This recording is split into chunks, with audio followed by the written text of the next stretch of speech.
we have Mr. Neelakandan on our call today.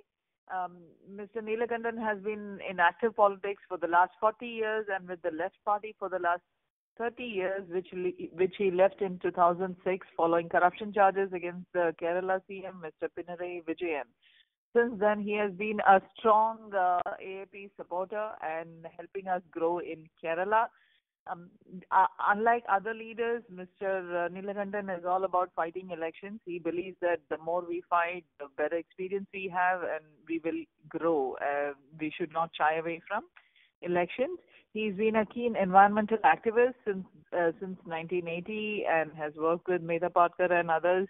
He has written several books on activism and corruption.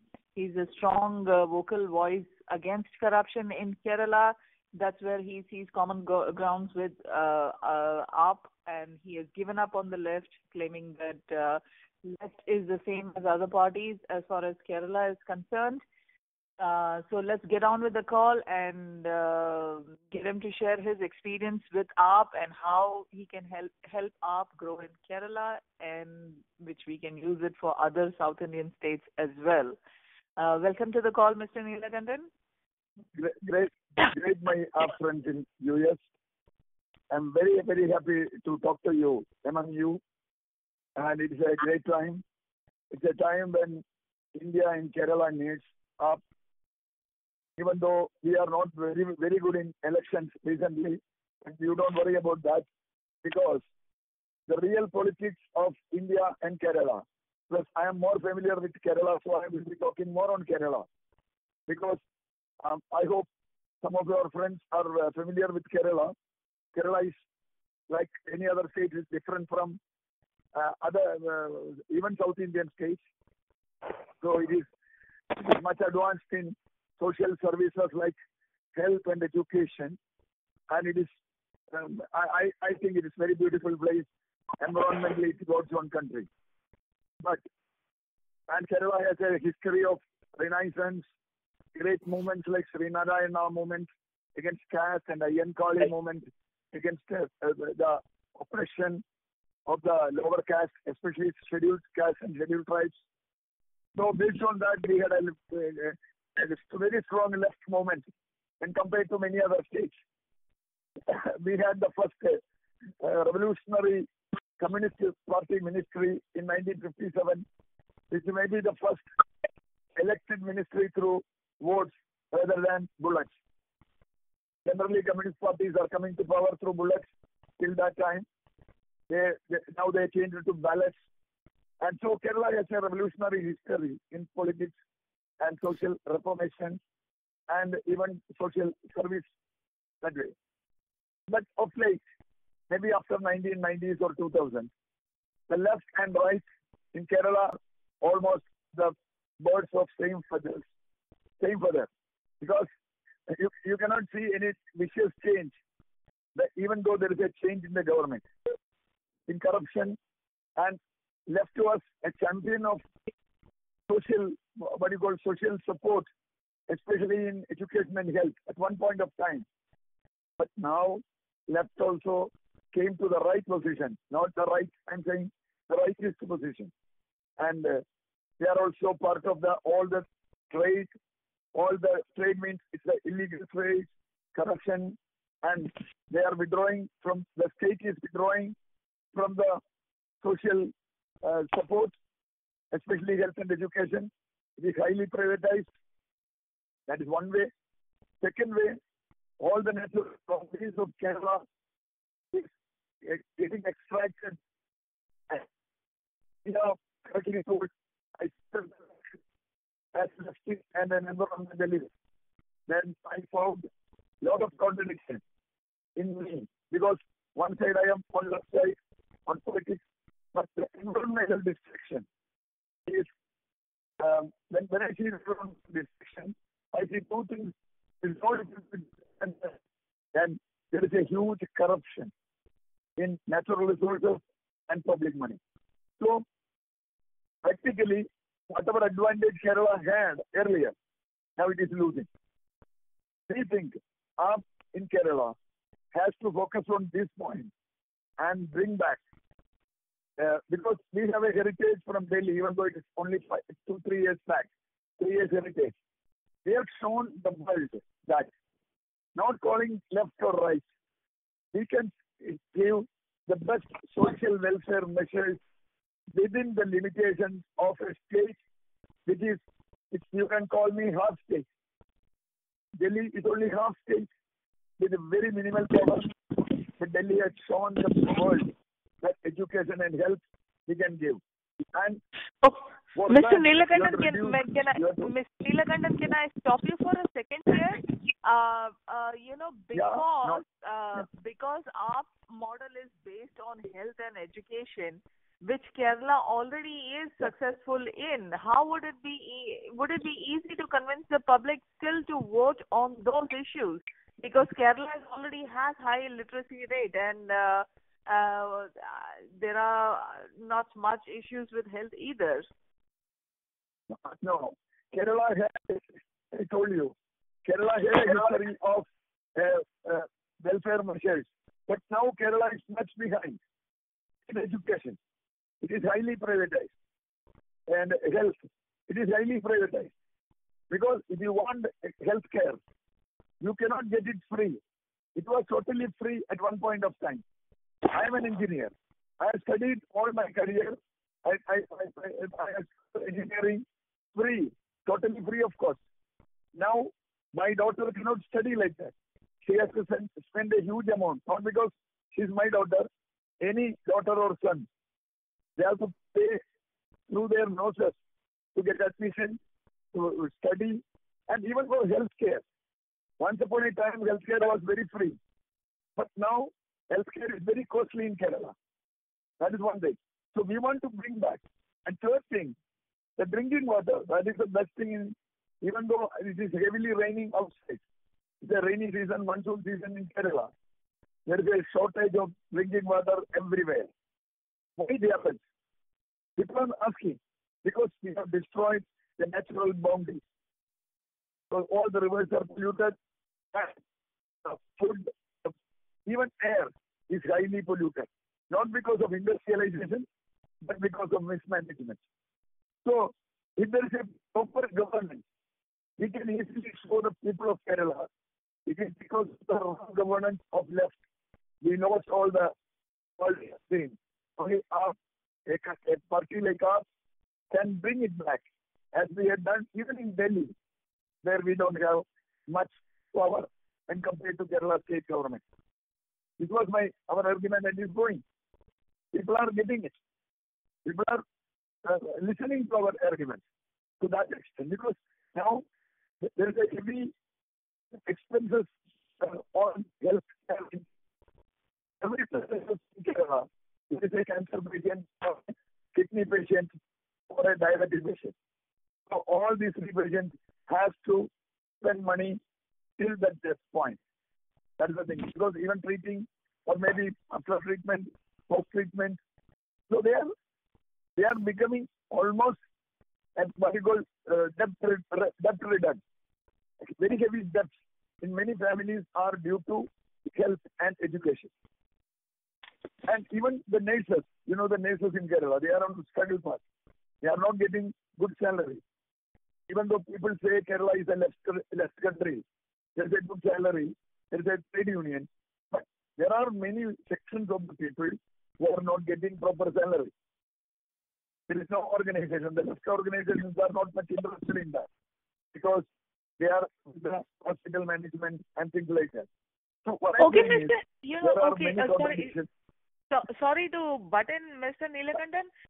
The thing is, during the bypolls also, left party kept saying that, vote for us or BJP will win. How do you break that mindset? Because we know we have a good model. We know we can fill in the gaps what left has left behind. So we can do all that. But how do we convince the people to vote for us? No, that is a big question before us. Because Kerala, BJP is not very strong. Kerala BJP is not very strong as they have only one seat in the Legislative Assembly of 140. But still, left is showing BJP as a great power. They are coming. They are utilizing the all India scenario. Because at one point, left cannot beat BJP in that theory, because even theoretically, because left is following the same path of violence, they are following the same path of development, they are following the same path of corruption. So left can never be an alternative, not even in Kerala, not even in Kerala, because they are following the same path. People are fed up with the violence. Okay, in one election you may have a it is right, because AAP is not powerful. Many of friends told you are not going to win. But if we have a threshold that we can break, I'm sure it will shift to Aam Aadmi, because now they don't think we can win. In the last election, by election they were telling, many supporters telling, you cannot win because you are not crossed the threshold. You know the BJP for 48 years, around 48 years, BJP was 34 years. BJP was struggling in Kerala to get one seat. Even with all their might, their power at the center, in many states, they have very good, strong RSS cadre. Still, they could not break in Kerala, the political polarized Kerala, left and right. Now, we can enter that. We also, right, we enter in a different way, but as BJP has shown, one way, that is, it is not difficult to, it is difficult, but it is not impossible to break the vote bank. Now, even the Congress, in last 3 days, what we are saying is Congress is going to be in doldrums because of some seat sharing or Rajya Sabha seat and things like that. So those people are secular. So they want somewhere to come. They cannot go to BJP. They cannot go to CPM. So we are trying to get their mind. So there are many occasions where Aam Aadmi can break that threshold. Once we break it, I'm sure we will be a very, very big force in Kerala. But it is a matter of time. Okay, we will open the floor for questions now. Josh, do you want to go ahead? Yeah. I think you wanted to know something, yeah. Okay, so, sir, my name is Sajan and I'm from Palakkad. I think we haven't interacted before. Great, but I'm very close to Padmanabhan, from Palakkad, right? Oh, great. And, and it's a great yeah. So, sir, the recently concluded bypoll, right? It seems it was, from our perspective itself, it was a disaster, I think, because I think we got only around like 300 votes. 368. Yeah. That's 368. Because I thought actually, when I was talking to a few of my friends, I thought we were at least going to get like 3,000 votes, 3,000 plus. What was that perception, the difference between, what was the calculation and what turned out to be? What do you think, sir? Yeah, that is what I'm saying. We were expecting there are people very closely watching, even the media people, they were expecting 3,000 to 10,000. They were betting on that. But what happened is, in the final days, there are two reasons for it. In the final days, the CPM had played a very good communal card, saying that if you are voting to be up, BJP will win. Because so AAP is not going to win, for sure. So right. BJP will win. So especially in the minorities and people who are supporting AAP, they are strongly secular, no? Generally, we are all secular. So we don't want BJP to win. So many of my friends have told me, even Padmanabhan's friend. Padmanabhan has very good friends there. So, right. So even they told Padmanabhan, as a friend, we cannot vote for you this time because we don't want BJP to win. So you know the perception. When you go for voting, your first priority will be different. They were ready to vote for AAP if AAP is going to win. That is what that threshold is actually. It's a barrier for us. Okay, Mr. Neelakandan, I wanted to know, since you are a regular visitor to media channels and all, and you're regularly Yeah. seen on Kerala media. I wanted to know what is the media projection of AAP? Because media elsewhere in the country is totally against AAP, especially in Delhi and all. How is it in Kerala? No, that is, I can tell you it's a trick. I am a very regular contributor to the media, even before art. As an activist, as an environmentalist, as a political commentator, I was common on media. So when I took the what you call charge of apps, they were not ready to show me as apps because in Kerala, three major friends, Congress, CPM, and BJP. All the three were represented in the media. And some independent commentators, they want. So generally, they accepted me as an independent commentator on issues, on political issues, environmental issues, and some other human rights issues and all. So I then, showing the might of Aam Aadmi something, I could tell them, I am Aam Aadmi, you have to show me as Aam Aadmi. See, there are many bigger parties in Kerala than Aam Aadmi, but they are not represented. Because I am trying my might in the media to get representation. That's all. It is not that they are all supporting Aam Aadmi, but generally I think they are not against Aam Aadmi as it is in North India, Hindi or English. That is my experience. Jashwant, I think you wanted to know something. I just have one question. What is the organization structure that you are trying to build, or you already built up? If it is already in place, how are you working on it? Actually, we had a structure like state convener and state secretariat. Then we have 20 parliamentary constituencies. Each parliamentary constituency is having 7 assembly constituencies. It is divided like that. So 20 parliamentary constituencies, we have an observer. The system of the observer was there. That was we took it from Punjab and other states. There are 14 districts. It was district committees and district conveners. We replaced it with the 20 parliamentary constituency aiming the 2019 election. Because there are many overlaps between district and parliamentary. Some districts are too big, more than one parliament. Some districts are too small. 2 districts you have to join parliament. So now it is parliamentary constituency, 20 parliamentary constituency. They have got their own committees. Every legislative assembly, they have their own committees and their own observers. It is a structure now we have. Many places we don't have below LAC. Many places we have the panchayat and booth level. It is like that. Okay, Mr. Neelakandan, yesterday when I was talking to you, also mentioned that the observer system is, you have your doubts about the observer system. Can you elaborate a little more on that so we understand a little more, because every state of us has an observer system. Yeah, because in Kerala, people are more familiar with other systems in all other parties, especially CPM, the Communists and the BJP. They are very strong cadre parties in Kerala, They have got very strong cadres and very strong organization structure. Even though sometimes it is brittle.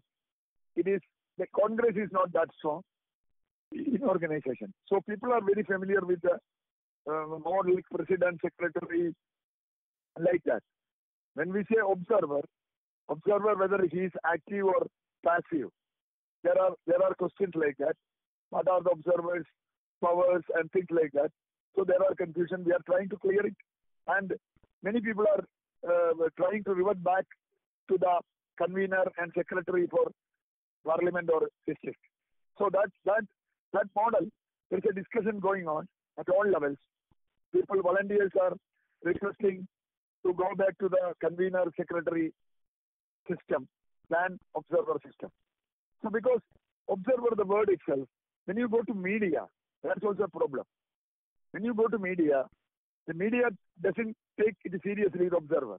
If you say the convener, it's a difference. So it's made its perception, but we have to go to the people through the media, and the people's perception is very important on organization. And people think observer is a loose organization, such as convener is more strong. So this is all discussion going on. We will be finalizing mostly in 1 or 2 weeks. It's going on. Who is the observer for Kerala, sir? Who is our national observer is Somnath Bharati. Oh, okay. Somnath Bharati, MLA, ex-minister. Yeah.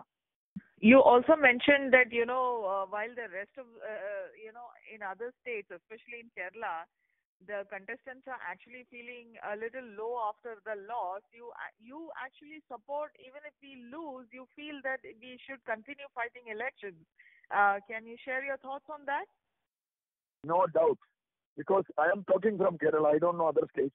But in Kerala, if you don't fight in election, people will never think you are active in politics. Because they will not consider at all.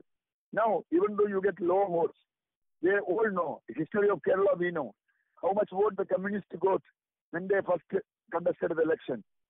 Then within 10 years, they became the rulers of the state. It is not the votes, it is the perception. So we have to show that we are in the field. And people are more concerned about the activities you are doing for the public. How much active you are in issues and in different modes. So obviously, I think we have to fight election. That is my perspective. Anyway, that depends on the national perspective also. My suggestion will be to conduct election wherever possible. Okay, Mr. Neelakandan, one major issue that AAP suffers from is lack of funds. What ideas do you have to address that in Kerala? Now, Kerala, it's like everywhere there is a lack of funds. Actually, our fundraising mechanism is, it was AAP Kerala. You can directly take cash through an app, and it can be directly entered into the app, so that the fundraiser is entering this thing and saying to the national committee, national accounts, that we have collected so and so from people. So we can collect cash. It was a system. But in between, I don't know exactly what is the problem, maybe some income tax or something. National committee had stopped that system of collecting cash through app. Not directly. We collect the cash and enter it, and you will get a message from national committee. Thanks, I received.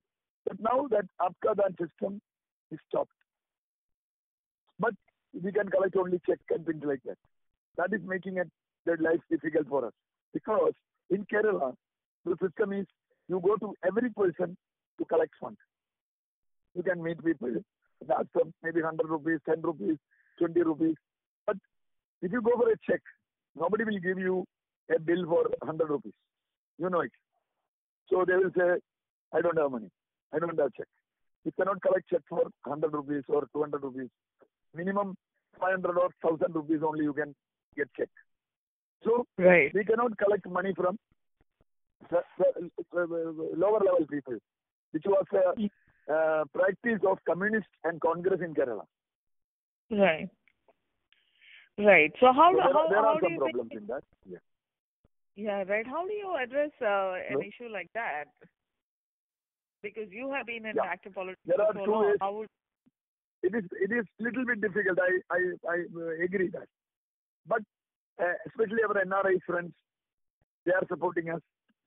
There are good NRI friends, especially in Middle East, and now we have started a very good team in UK. It's a very good team UK who supported us during Convener election. So I think then the transfer people are helping, but we cannot go to the corporation and ask for it. They will for sure will not help us. So we have to expand our network of funding, which is little bit difficult. I agree. Can you share your experience, since you have been with AAP for some time now? Can you share your experience between a left and AAP? and then the others can ask their questions. Yeah, very good question. I like, because I worked in left for 30 years. Then I left the left. Then I joined up after 6-7 years. Very good.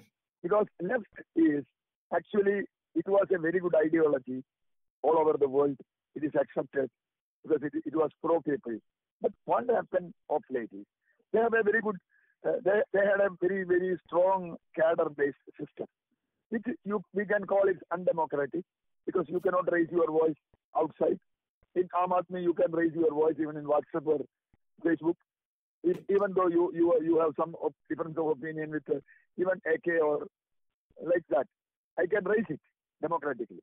But in left, you cannot do anything. If you raise any voice, you are out. Any voice. Not only criticize, even the policy. So there is no democracy in left that way. Only it's a very close structure. Even though Soviet Union collapsed, the communist parties in India following same structure of party like Soviet party or Chinese party. So that is one point. Second is, even though they are not undemocratic, people are with them were with them mainly because they were pro-poor. Now their pro-poor image is also lost. You know what happened in West Bengal? You know what happened in Tripura? Their left stronghold. Same thing is going to happen in Kerala also, because now they are pro-rich, and as I told earlier, they are withdrawing from all the social welfare networks. So naturally, that is the difference. Left, they had a very good ideology, but now they had lost their ideology. I would like to know a little bit more about your background and your journey. You said you worked 30 years with another party, and you also wrote several books. How your journey started, and if you can maybe talk around 5 to 6 minutes on that one, then it will be really helpful for us. Yeah, of course. Actually, I started my political work during emergency in India. I was a student of engineering college. When that time, I was a student of age 18. So there were raids in the college. I was arrested by the police, and I was put in concentration camp for more than 1 week. So after coming out, I started working. I was thinking on political activism. So that was my starting point. Then I joined left, of course, left, especially CPM in Kerala, which was fighting against emergency. And I was working as a student federation, as a student federation of India, SFI. I was a district secretary of Tricur in my late years of education. Then I joined the Baba Atomic Research Center after finishing my engineering. My first job was Baba Atomic Research Center as a scientist. Then I had a little bit fight there because of my previous communist connection. I was what you call thrown out rather. Then there was a legal battle. Then after that, I worked in a company called Keltron, which is a Kerala government electronics company. I was there for around 30 years. In between, I took leave. This is my professional. I worked in a multinational company. You may be familiar, Bechtel. I was working in London and Middle East, Asia Pacific. Mm-hmm. So that was my professional. Then as an activist, I was very much interested in environmental activism, because when I was a student, you might have heard maybe the first development environmental conflict in India, that was Silent Valley. There is a dam proposed in Silent Valley in Balghat district in Kerala. So the dam will submerge forest. So there were people, scientists and some other people, they were against it, like M.S. Swaminathan and all. So they started against it. But common people were for the dam. So they were not worried about the forest. So in that conflict, I was with the environmentalists, because I understood as an engineer, I cannot make forest. I can make power from different sources. So forest should be preserved. That was my perception. It was very, very raw perception. Then I involved in many environmental activism, many issues. Like I joined, I worked with Mehta Padkar and all, National Alliance of People's Movement, where I met Yogendra Yadav and Prashant Bhushan. They were part of that movement. So I met them much before AAP was formed. So that is one way. But I started having conflict with the left from almost 2000. By 2000, the left was not showing as left on environmental issues, on developmental issues, displacement, and especially they are withdrawing from the social welfare support, and more than that, corruption. It was a driving force for all this environmental destruction and withdrawal from the social welfare because it's all because of corruption. So I started fighting against corruption, and around by 2006, I had left the party mainly because there is a corruption scandal against the present Chief Minister Pinarayi Vijayan. And I have written a book on him, not on him, on the corruption scandal. There's a deal with SNC Lavalin, a Canadian company, and Controller and Auditor General had exposed that corruption, around 300 crores. This was in 1997. So 300 crores, now it's not a big amount, but at that time, it was a big amount of corruption. Yes, So obviously. I started exposing them. I had fight in the party. So finally, I thought, I cannot be in the party and fight against Pinarayi Vijayan. So I left the party in 2006. So then I continued my fight as an independent activist on environmental issues, on many issues, almost all non-party issues. I was part of it, the Coca-Cola struggle and the endosulfan and many other things, displacements. So that was actually little bit in line with the Mehta Badkar and all, but I had some difference of opinion with them. That was their apolitical, I felt. But anyway, when another moment came in 2011, 10-11, I was very much attracted because I am fighting against corruption. It's a lone battle. Now there's a platform coming to fight it all over India. So I was very happy. So I joined that bandwagon without any doubt because it is good. I'm getting some support for anti-corruption movement. But still, when they formed the party, I appreciated the political thing. But I was doubtful how the party will. Because my experience with the party is Communist Party. So, as we have a proverb in Malayalam, a cat fallen in a hot water will always doubt every water. So, I was doubting Thomas, but I supported up in and out from outside. I have written books, I have written articles, I presented in the media, and I worked in the 2014 election hectically. So, as an outsider, if outsider sees I am a very strong volunteer, but I was not a member, to be very frank. I was associating with all movements, but then after 2014,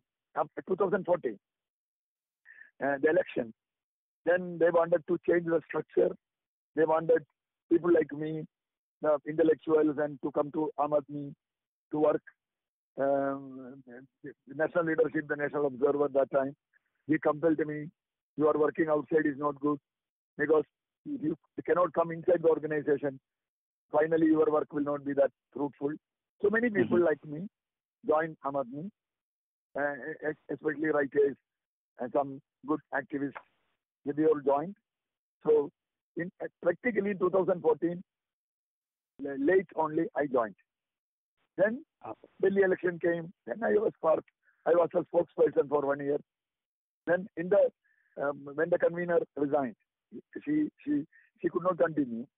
I was entrusted the job of convener, state convener, and I am still continuing as an activist on many issues. So I'm seen by the people of Kerala in two phases, but there is no conflict because we are fighting for the environment against corruption. As a freelance activist I was. Now they see I'm saying because there is no contradiction because whatever we are doing, I was doing. It was almost same philosophy with Aam Aadmi. So I work for Aam Aadmi. It's a very transparent transition. Yes. And also you mentioned about you involved with student politics in the time of emergency, and I wasn't born at that time. And from time to time, I have been also involved with student politics. So how you see the transition of student politics from your time to now? Is still the same, or do you see any change in the involvement from students in politics? It is totally changed, sir. Totally changed. Now, it is a de-ideologized politics. You cannot see, for example, a person, if you say he is from that party, I expect something from him, whether positive or negative. But now you cannot say. Somebody says, I'm communist. That it doesn't mean anything about him. You cannot call him non-corrupt. You cannot call him straightforward. You cannot call him even ideologically the communist ideology. And his life, his lifestyle, everything. So it is a de-ideologized. There is no ideology in politics now. All because it is just like a, what do you call, the same box you can write left, right, or middle, or anything. So there is no difference in perspective between the parties. Okay, you can say anti-communal, communal. Even the anti-communal, that is why I am saying the CPM or Congress cannot grow more. The anti-communal, they use communalism to come to power. You know the contradiction. So they use another communalism to come to power. And when they come, there will be conflicts. Okay. Caste and communal politics, they cannot sustain. That's what I see. But everybody is using that. Yeah. The last My question was related to the... Yeah. Sorry to interrupt. My question was related to student politics, student involvement in politics. How this came from... Sorry. Yeah. Very, very, very, very. It's almost the same with the student politics also. Because now the student politics, the organized student community, they are not at all political. They are followers of their parent party. For example, SFI. Whatever CPM says, SFI will do. My time it is not like that. SFI will find out new issues and they will take the issue and they will teach. Even we had put that issue before the party. See, my guys, you have to take this issue. Because there are a new thinking will come from universities. You know that. Now, that sort of universities are not there. In Kerala, my experience is when SFI is coming to power, they will not allow anybody to come into the college. They will say you don't want. Only we can do it. They use violence, and especially the violence. That is one thing I don't like.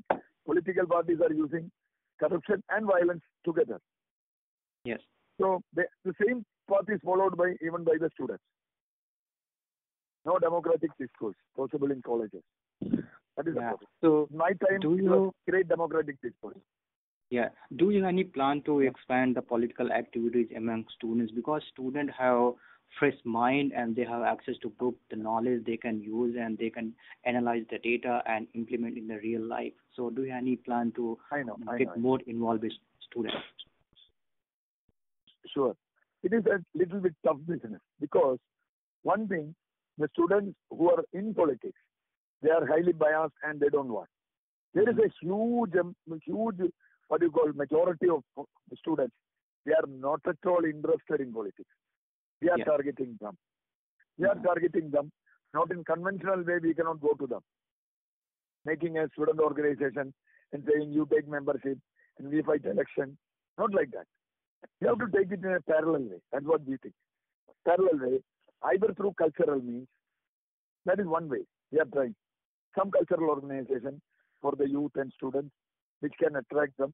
Because most of our colleges, they are not making any intellectuals, they are making professionals. They don't want intellectual thinking. They say, you be a doctor, you be an engineer, you be an accountant, you be an advocate. Why you want to be a politician? You know, the university is like JNU, where they are trying to, where there are some good thinking going on. New youth, it is getting suppressed. Saying that why students go to politics. So there are two streams. One is totally professional politicians, other one non-politicians. They hate politics. So it is in between we have to work and we have to target the students. That is what we are doing. The school students from +2, the secondary school students, because only them you can have access. Okay, Mr. Neelakandan, I just wanted to ask you one question that, obviously you are an exception to this, But the general impression is that, activists not make good politicians. Would you agree or disagree? You are an exception, of course. Not But generalized. even people like Meda Patkar did not. Meda Patkar was never a politician. I was in politics from the day one. Okay. I came to activism through politics only, not the other way. See, that is the thing. I worked in a political party. I was a political, my own activism. That is what I told you. My difference of opinion with Meda Patkar was that many of times she is apolitical. I had quarrel with her. Even before after me, you know that. Even before 2011. We are very close friends. Even now we are very close friends. I had big arguments. Even on Aam Aadmi, when she joined Aam Aadmi, I had not joined Aam Aadmi. She asked me why. I told her, wait. Because for me, I told you earlier. But she left Aam Aadmi before I joined Aam Aadmi. So that is the problem. She is not political. She cannot work on that way. That is what I asked you. You are an exception, but most political activists, when they become politicians, they do not succeed. Like Meda Patkar, even when she tried being a politician in AAP, but she did not succeed. And there are many such examples. Though they are extremely good activists, when they fight elections, they are not able to get the vote support. No, they should not expect people to vote for them. There are many, many experiences.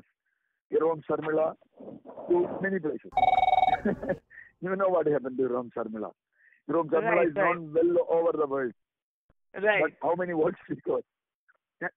We have. See, the problem is, election politics, you should have very clear perception. That's why I told you, even very low votes in Kerala or Karnataka, I am not worried. Because people will vote in that way. It is our job to know that and change that and get them to our way. It's a tough job. Politics is not an easy business. It is easy when you climb upon an existing party to the structure. See, for example, if somebody is becoming a leader of Congress or BJP or Samajwadi, it is easier because somebody had done that work earlier. Now, in Aam Aadmi, because I know the history of the communist parties, how they had grown in Kerala. The Congress, how they had grown in Kerala. So, that work, we should not forget. Don't think that we get a party like N.T. Ramarao, a film star coming one day and making a party and winning election. That is very, very rare thing in the world. You cannot do that in a party like Aam Aadmi. Isn't it? So, the trade work, the basic work. Okay, Delhi, it was, I think Delhi was an exception. It was not a rule. It is not a rule. Don't take Delhi as a general. I don't accept Delhi as a general. Because what we are taking from Delhi, but you cannot photocopy Delhi to Punjab or Kerala. That is my experience. It is not photocopying, will not work in politics. But you have to get clue from Delhi, how it happened, and apply it as modeled and remodeled in Kerala, or in Tamil Nadu, or in Karnataka. Okay, we have a very good example there. That example remodeled, as I told you, why left is going back, and you take Delhi example. We can do it. And left is saying, we don't have money to do social welfare. We say, if Delhi has money, why don't you? That is the question.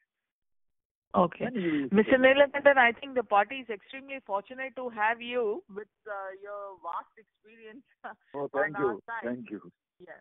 For 2019 elections, while we know the current environment into the country and the current standing of each and every political party, so what do you think from your experience of this 20-30 years of experience of being activism and politics?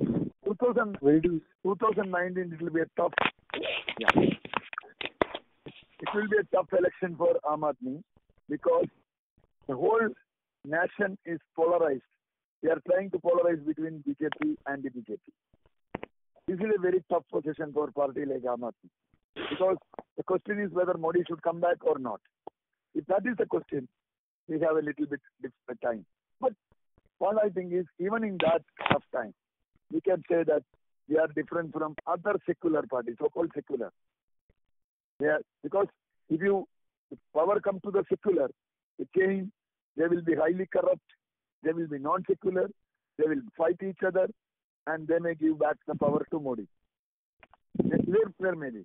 So if we can convince some group of people in India, either in Delhi or Punjab or in Kerala, they can get support. Because I'm very sure this just anti-Modi, that verb may not. Anyway, I hate Modi because I don't want Modi to be in power even for a minute. I agree. As an Aam Aadmi man, because he challenges not only Delhi government, he challenges the constitution. So I want democracy to be here. But still I'm saying, this polarization, it's a little bit difficult for Aam Aadmi. How we work among this polarized society, it's a challenge for Aam Aadmi.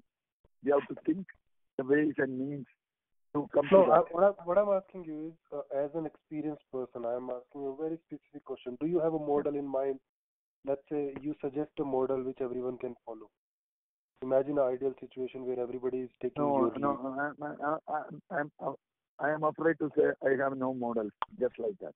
Because that model has to be evolved. The formula we apply in Kerala may not be suitable for Karnataka. You know, even though we say national parties or national politics, it is not national politics. It is regional politics again. Even for the national party like BJP, they are more on regional politics than on national politics. So what I am saying is, I cannot say a pan-Indian formula for that. Okay, so I'll ask you one simple option. Let's say the whole opposition unites, because that's what we see is going to happen. The whole opposition is going to be united.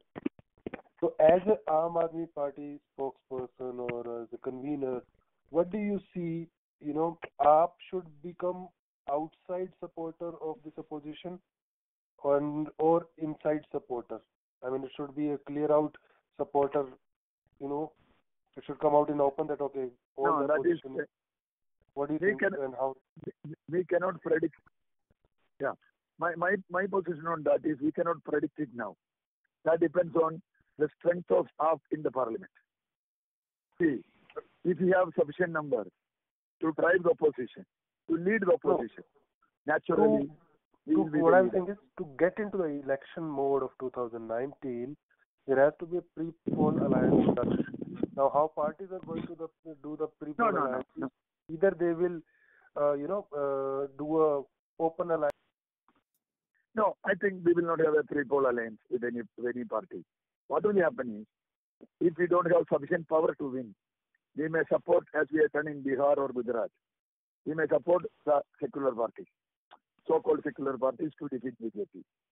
But I am saying, if at all there is an alliance, it will be post-poll alliance for Aam Aadmi. Because if there is Aam Aadmi support is required for a national government, something like that, and a secular government, we may support.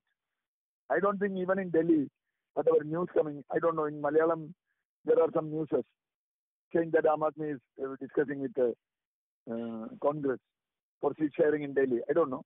Anyway, I don't think it will happen. Because no party can join with Aam Aadmi wholeheartedly.